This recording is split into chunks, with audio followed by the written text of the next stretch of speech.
The Right Honourable Gentleman from Doncaster North gave a very, very good speech in which he spoke about the responsibility that we have in this place for leadership, for honesty and for persuasion over the challenge that lies in front of us. And it reminded me, Madam Deputy Speaker, of a TV series that many colleagues around here will have gorged on, I'm sure, The West Wing, when there's an episode around 10-word answers.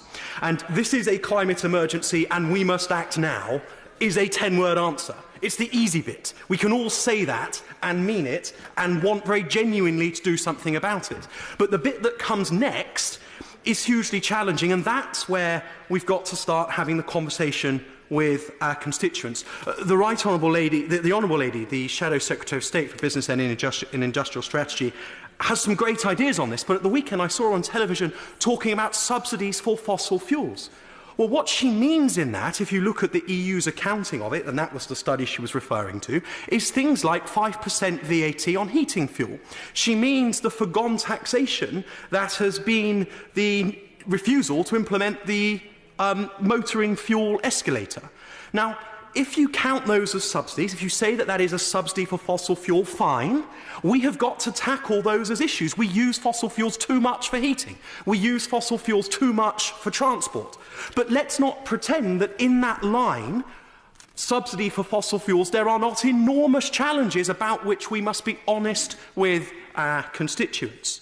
From that comes the whole issue of boiler and car scrappage and how we do that in a socially just way, because invariably those who are least able to replace their boiler, those who are least able to replace their car, are the ones who are driving the cars that are the most polluting or who are using the boilers that are the least efficient. It's a hugely difficult challenge about which we must have an honest discussion.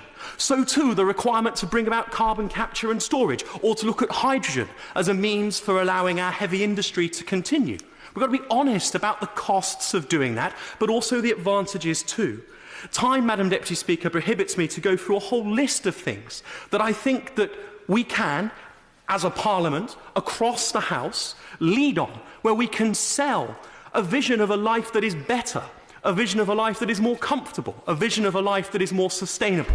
But we won't do it if we jump on easy-to-grab sound bites, like, for example, subsidy on fossil fuels, and then pretend that to eradicate those subsidies does not bring with it a profound cost of living challenge. Madam Deputy Speaker, the challenge is enormous. We must stand together.